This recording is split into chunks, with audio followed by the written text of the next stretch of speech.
c'est sans aucun doute l'année où il faut gagner. C'est le plus haut niveau de compétition. Ça m'a demandé beaucoup de temps, ça m'a demandé beaucoup d'efforts. Celui qui va gagner cette année, ça veut dire que c'est un des meilleurs athlètes de l'histoire des moins de 66 kg, de l'histoire de la catégorie.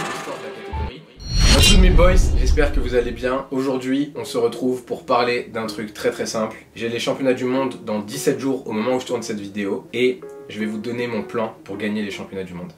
Donc, avant toute chose, je vais faire un check-up et un point général sur où j'en suis actuellement à 17 jours de l'échéance. Déjà, premièrement, j'ai récupéré tout mon niveau. Donc pour ceux qui me suivaient un peu l'année dernière, vous le savez, je me suis une entorse à la clavicule, j'avais fait une vidéo avec Major Mouvement, c'est lui d'ailleurs qui avait découvert que j'avais une entorse à la clavicule. Et ça m'avait beaucoup ralenti au squat, ça m'avait beaucoup ralenti surtout au bench. Et j'ai eu quelques petites périodes un peu compliquées comme ça. Et là, je tiens à dire que je suis revenu à 100% de tout ça. Donc actuellement à l'entraînement, je fais mes meilleures performances au squat, au bench, au deadlift et ça dans la même séance. Donc ça m'est pas arrivé du coup de toute ma vie, puisque actuellement c'est mes meilleures performances. Et évidemment, faire ça aussi proche de l'échéance, c'est vraiment très positif et ça me met vraiment en confiance pour les perfs que je vais faire du coup au championnat du monde. Maintenant, ce qui est sûr, c'est que il va falloir qu'on parle des obstacles auxquels je vais faire face, parce que vous vous en doutez, gagner les championnats du monde, c'est pas quelque chose qu'on fait facilement, c'est pas quelque chose qu'on fait simplement. Peu importe le plan qu'on a, il y a toujours des obstacles. Et cette année, face à moi, j'ai deux types d'obstacles. Premièrement, ma concurrence. Et ça, là-dessus, cette année, c'est l'année la plus compétitive de l'histoire de ma catégorie. Donc, les années précédentes, en fait, on comptait le nombre d'athlètes qui avaient fait les 700 kg total en compétition internationale. Si je dis pas de bêtises, jusque-là, on était deux seulement à l'avoir fait. Donc, personne en compétition internationale, je précise, n'avait fait 700 ou plus de total. Donc, à l'époque, il y avait l'ancien champion du monde, je crois qu'il était champion du monde en 2019, qui s'appelle Charles Opoko, qui avait fait 705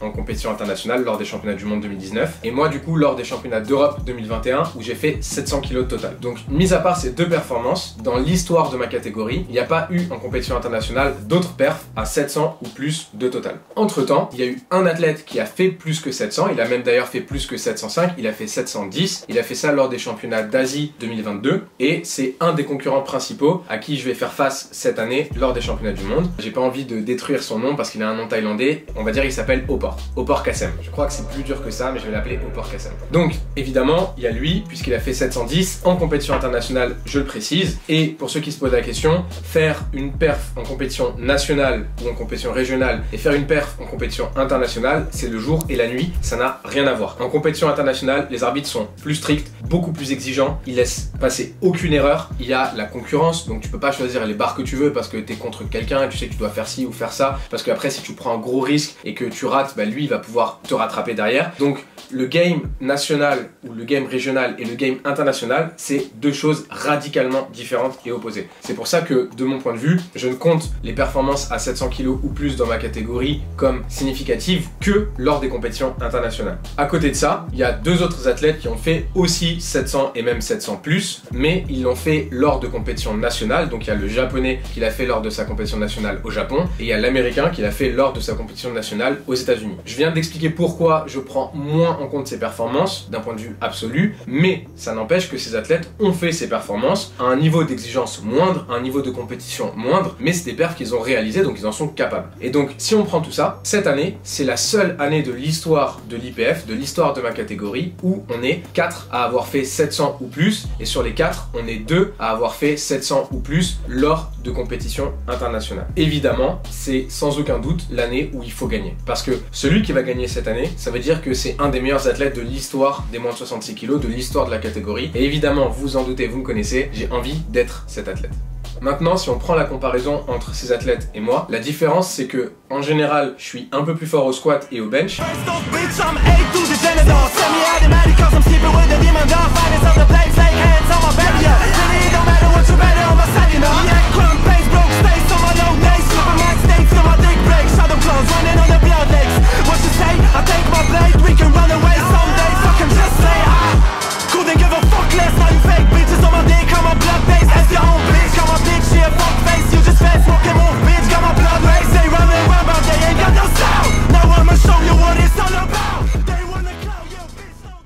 Mais eux, eux sont plus forts que moi au deadlift. Sur les 3, d'ailleurs je crois que les 3 ont déjà fait 300 kg en compétition ou plus. Donc les 3 ont un avantage sur moi au deadlift, mais moi j'ai un avantage au total puisque je suis un peu plus complet. Vous avez compris, je pense, faire face à des athlètes qui sont capables de deadlifter 300 kg dans ma catégorie, c'est le plus haut niveau de compétition. Et du coup, ça veut dire que de mon côté, ma stratégie au squat et au bench, elle va être simple. Je dois faire aucune erreur au squat, je dois faire aucune erreur au bench. Ça veut dire que je dois valider tous mes squats et je dois valider tous mes bench. Et en plus, je dois valider des barres très significatives. Parce que si je valide des barres pas assez significatives, comme par exemple 240 ou 245 au squat, ce sera très insuffisant si jamais je veux gagner. Si je valide pas au moins 255 par exemple au squat, bah du coup c'est déjà très compliqué pour moi parce que eux, comme je l'ai dit, ont l'avantage au deadlift. Donc si je prends pas de l'avance au squat et au bench, je risque d'arriver dans une situation très compliquée au deadlift. Et donc, contrairement à eux, je suis dans une situation un peu délicate où je dois réussir tous mes squats, je dois réussir tous mes bench et en plus je dois quand même faire un gros deadlift derrière parce que vu qu'ils deadliftent plus que moi, ils auront la main pour choisir combien ils peuvent mettre pour moduler. Et donc moi mon but c'est de créer un monde dans lequel j'ai fait un tellement gros squat, un tellement gros bench, un tellement bon deadlift que la barre qu'ils doivent mettre pour gagner, elle est au-dessus de ce qu'ils sont capables de faire et donc ils tentent et ils échouent. Donc ça c'était le premier obstacle auquel je fais face, ma concurrence directe. 140 j'en fais 8 Rick, 140 j'en fais 8. Déjà, tu veux que je te dise ce qui va se passer? Exactement la même chose que là. La 8ème, tu vas arriver au bout, tu vas juste devoir faire ça et tu vas pas pouvoir. Gros, Rick, t'es mon gars, j'ai pas envie de te faire ça devant Cure. C'est qui Cure?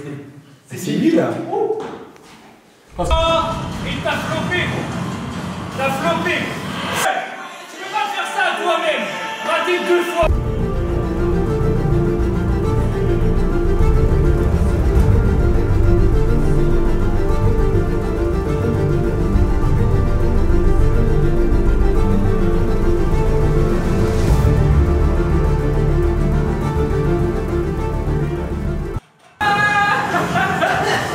J'ai dit, t'es pas bon en endurance. tout dépend du sport. J'espère que d'ailleurs on se parle de chambre, hein. Voilà, c'est pour mieux berner la concu. Je sais que vous allez voir la vidéo de ce qu'il y a à faire. La concu elle rigole, là. Regarde la concu là. La concu elle rigole, gros. À côté de ça, il y a un deuxième obstacle auquel je fais face. Je l'ai expliqué brièvement au début, c'est le niveau d'arbitrage. Je l'ai dit, en compète inter, c'est pas le même niveau d'arbitrage que n'importe où ailleurs. Tout est beaucoup plus dur, tout est beaucoup plus strict. Et ceux qui ont fait des compétitions internationales sauront exactement de quoi je parle. Il n'y a pas la moindre possibilité de quelque chose de discutable. Si un mouvement est discutable en compétition internationale, il y a d'énormes chances qu'il se fasse invalider par les juges. Et donc, comme vous le savez, j'en ai parlé dans ma vidéo précédente, elle sera dans les fiches, lors des championnats d'Europe, j'ai été disqualifié parce que mon squat ne convenait pas aux standards des arbitres des championnats d'Europe. Évidemment, suite à cette disqualification, j'ai fait beaucoup de changements, j'ai fait beaucoup de travail, et aujourd'hui, je suis arrivé à un squat qui, de mon point de vue, est incontestable, que ce soit au niveau de ma position de départ, qui a été un des aspects qui m'ont posé problème, ou au niveau de la descente, qui était un autre aspect qui m'a posé problème lors des championnats d'Europe. Et c'est quelque chose, je me force à être extrêmement strict, extrêmement dur avec moi-même à l'entraînement pour justement ne me laisser aucune porte de sortie. Si je veux faire un squat à l'entraînement, je m'oblige à ce que je sois droit, plus droit que je ne peux l'être au début, et je m'oblige à avoir une descente qui va être incontestable pour les juges. Et ça c'est un peu rigolo puisque l'IPF a fait circuler une demande officielle à toutes les fédérations, et donc toutes les fédérations ont reçu cette demande de l'IPF où c'est marqué, on demande à ce que les athlètes fassent attention à leur position de départ, on demande à ce que les athlètes n'aient pas la barre trop basse dans leur dos, etc. etc. Mais en gros, c'est comme si l'IPF précisait le règlement à toutes les fédérations en mode écoutez, là-dessus on va être intransigeant. Alors d'un côté c'est bien parce que du coup si l'IPF prévient les fédérations peuvent prévenir les athlètes et donc les athlètes peuvent se préparer, mais de l'autre côté c'est un peu qui tout double parce qu'en réalité en faisant ça l'IPF montre que le règlement n'est pas décrit en des termes assez spécifiques, en des termes assez précis, et donc il y a besoin de rajouter des trucs qui ne sont pas vraiment officiels parce que ça fait pas partie du règlement pour préciser, parce que dans le règlement sportif il n'y a aucune limite sur l'endroit où est la barre dans le dos. Dans le règlement sportif vous pouvez avoir la barre au milieu du dos. C'est pas interdit par le règlement. Et donc, évidemment, vu que ça m'est arrivé lors des championnats d'Europe 2022, je vais pas dire que je me sens visé par ça, mais mon cas était un de ces cas-là. À savoir que ma position de barre ne convenait pas à ce que l'IPF attendait. Et donc, de mon point de vue, de mon côté, j'ai déjà mis en place les efforts et le travail nécessaires, comme vous avez pu le voir encore une fois dans la dernière vidéo, pour que ma position de barre et que ma position de début du mouvement soit incontestable. Ça m'a demandé beaucoup de temps, ça m'a demandé beaucoup d'efforts. J'ai perdu du poids sur mon squat, je suis devenu moins fort au squat pendant une grande période, pendant quelques mois. mois à cause de ça. Mais aujourd'hui, je reviens à mon meilleur niveau avec une position qui du coup est dans les clous de ce qui est attendu par la fédération internationale. Et donc là-dessus, ça reste un obstacle parce qu'il faut y être très prudent et il faut y être très attentif. Mais de mon point de vue, j'ai déjà fait le travail en amont et comme vous le savez, le but de l'entraînement, c'est de créer des habitudes, de créer des paramètres qu'on va simplement venir répéter le jour de la compétition. Et donc si vous avez créé les bons paramètres à l'entraînement, le jour de la compétition, vous allez répéter les bons paramètres. Donc les bons paramètres étant au squat par exemple, la position de départ, la descente, le verrouillage des genoux, etc., etc. Et donc de mon côté, j'ai fait les ajustements nécessaires pour y parvenir. Et c'est pour ça que ça reste un obstacle que je voulais noter, mais je le considère pas comme tel dans mon esprit puisque j'ai déjà fait le travail qu'il fallait et il faut juste que je continue sur cette lancée et juste que je sois attentif à ces détails-là le jour J. Fucked up kidneys from drinking all of them bottles. Houses to diss me, but now I'll be fucking models. Deadly ways now, life is a fiction. Give a fuck about this shit, it's my addiction. Rolling through the cemetery, chilling at your grave. Fucking touches pouring out on deadly calls like it's a wave. I don't really have to take your fucking time like just a section. Give a fuck about this shit, it's my addiction. Rolling through the cemetery, chilling at your grave. Fucking touches pouring out on deadly calls like it's a wave. I don't really have to take your fucking time like just to say that's the vision, bloody false, now all models. Deadly ways now, life is a fiction. Give a fuck about this shit, it's my addiction. Rolling through the cemetery, chilling at your grave. Fucking touches pouring out on deadly calls like it's a wave. I don't really have to take your fucking time like just to say that's the vision, bloody false, now I wanted to pave the way. I could have tried. Dernier point, là-dessus je vais rentrer dans des choses un peu plus personnelles, je vais évidemment rester discret parce que j'ai envie de vous dire les choses telles que je les vis, telles que je les ressens, mais j'ai quand même envie de garder une partie des choses qui m'arrivent personnelles. L'année dernière du coup, en 2022, j'ai fait les championnats du monde et c'était les premiers championnats du monde où je défendais mon titre mondial puisque j'ai gagné le titre mondial en 2021, 2022 du coup c'est l'année d'après, c'est l'année où je défends mon titre. J'ai eu la pire préparation de ma vie à ce moment-là pour des raisons personnelles. Je vivais une période difficile parce que quelqu'un autour de moi vivait des choses très difficiles. Et en fait, à ce moment-là, en 2022, je me préparais pour les championnats du monde, mais je me préparais pas avec la bonne mentalité. Malheureusement, ça m'a pris 1 an à prendre le recul nécessaire pour m'en rendre compte, mais objectivement, en regardant en arrière ce que je faisais à ce moment-là, en 2022, lors de mes entraînements, je faisais des choses qui n'avaient pas beaucoup de sens. Et en fait, la raison pour laquelle je faisais ces choses-là, c'est parce que je vivais une période très difficile et du coup, j'avais besoin de me défouler quelque part. Et j'ai décidé de me défouler dans mon sport, j'ai décidé de me défouler dans la force, dans les barres, dans l'entraînement. Et malheureusement, lors de plusieurs séances, j'ai fait beaucoup plus que ce que je ne devais faire. Ça veut dire que lorsque j'arrivais à un mur, au lieu de me dire « Ok, là j'ai un mur en face de moi, je vais le contourner, donc je m'arrête là pour aujourd'hui », je me disais « Est-ce que c'est moi qui suis plus dur ou est-ce que c'est le mur qui est plus dur ?» Et ça, on va le savoir dans quelques minutes. Et en permanence, sur cette phase d'entraînement, je me tapais la tête dans le mur, je me tapais la tête dans le mur, je me tapais la tête dans le mur. Et en fait, parce que je voulais vivre des choses dures, parce que j'avais besoin d'extérioriser ce que je ressentais à ce moment-là. Et au bout d'un moment, mon corps m'a lâché en fait, tout simplement. Il y a une séance où avec 210 kg, quelque chose comme ça, donc c'est léger pour moi, surtout à cette époque-là, j'ai mon dos qui lâche. D'un coup, en fait, ça se voit, je suis en train de descendre au squat, on mettra les images, je suis en train de descendre au squat et d'un coup, j'ai mon dos qui lâche. Et ça, c'était juste de la fatigue extrême en fait. C'est juste que j'avais fait subir trop de choses à mon corps et il me l'a fait payer. Après ça, du coup, ça a été très compliqué de remonter la pente parce que je m'étais bloqué le dos à 8 ou 9 jours des championnats du monde. Donc, ce qui est fou, c'est qu'en 4 jours, j'ai réussi à retrouver du mouvement, j'ai réussi à retrouver des barres. Donc, je me bloque le dos le lundi ou le mardi, je sais plus, et genre le samedi, je squatte 240 kg et je deadlift 260 kg. Évidemment, largement inférieur des perfs que je dois faire pour défendre mon titre mondial, mais dans ma tête à ce moment-là, 4 jours après, je fais ça, c'est stylé, tu vois, je suis en forme.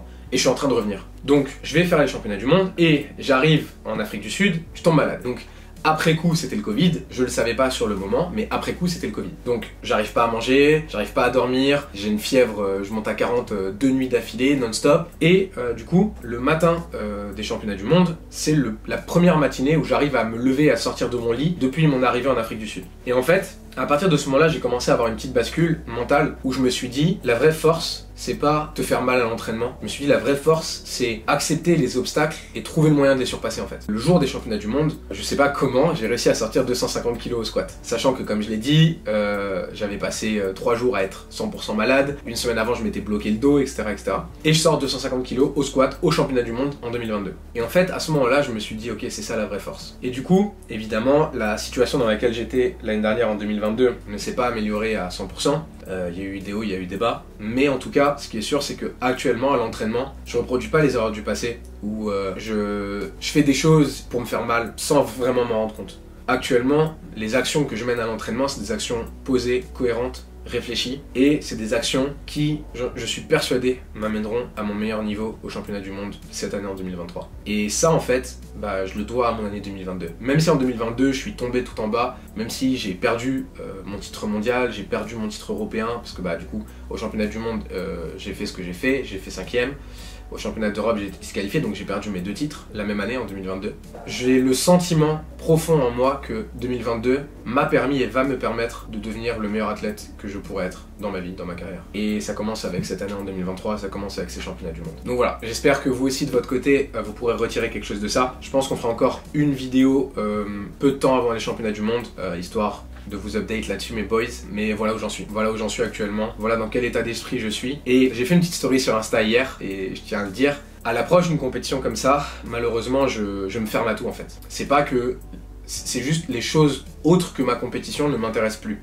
C'est qu'on va dire, mais j'en parlais tout à l'heure avec mon caméraman, hier j'ai essayé de regarder un ou deux mangas, j'ai essayé de regarder Demon Slayer saison 3 épisode 1, au bout de 20 minutes, j'ai fermé le truc parce que j'étais en mode, je peux pas en fait. Et c'est horrible parce que du coup je peux rien faire en fait. En gros c'est comme si j'avais un temps d'attention de 15-20 minutes et après ça je recommence à penser à mes entraînements, je recommence à penser à ma récup, je recommence à penser à ma compétition, etc.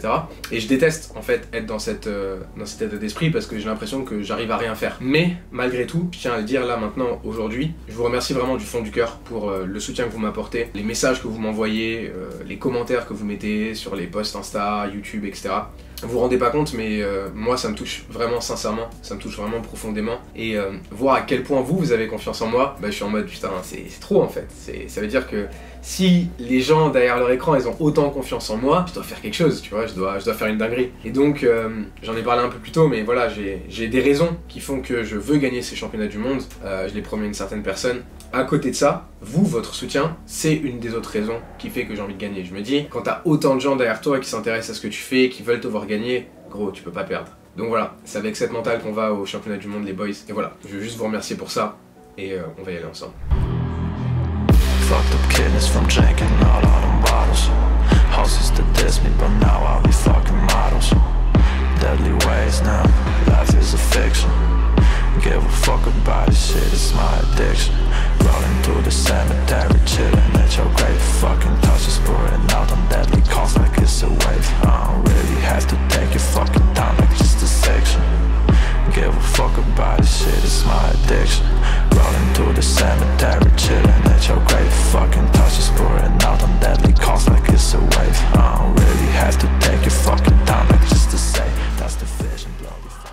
Sur ce les boys, évidemment si vous avez aimé cette vidéo et vous voulez suivre le reste de l'aventure pour les championnats du monde, abonnez-vous. Aussi, jamais des moindres, Salon Worker, link is in the bio. Une commande, c'est une brique pour la maison de la Mama à Mykonos. Et enfin, mes équipements sportifs pour la force athlétique, ceinture, genouillère, bande poignet, ils ont tout ce qu'il vous faut. Ça se passe sur SBD, le lien sera dans la description. Merci encore d'avoir suivi ça les boys, je vous love et je vous dis à très très vite.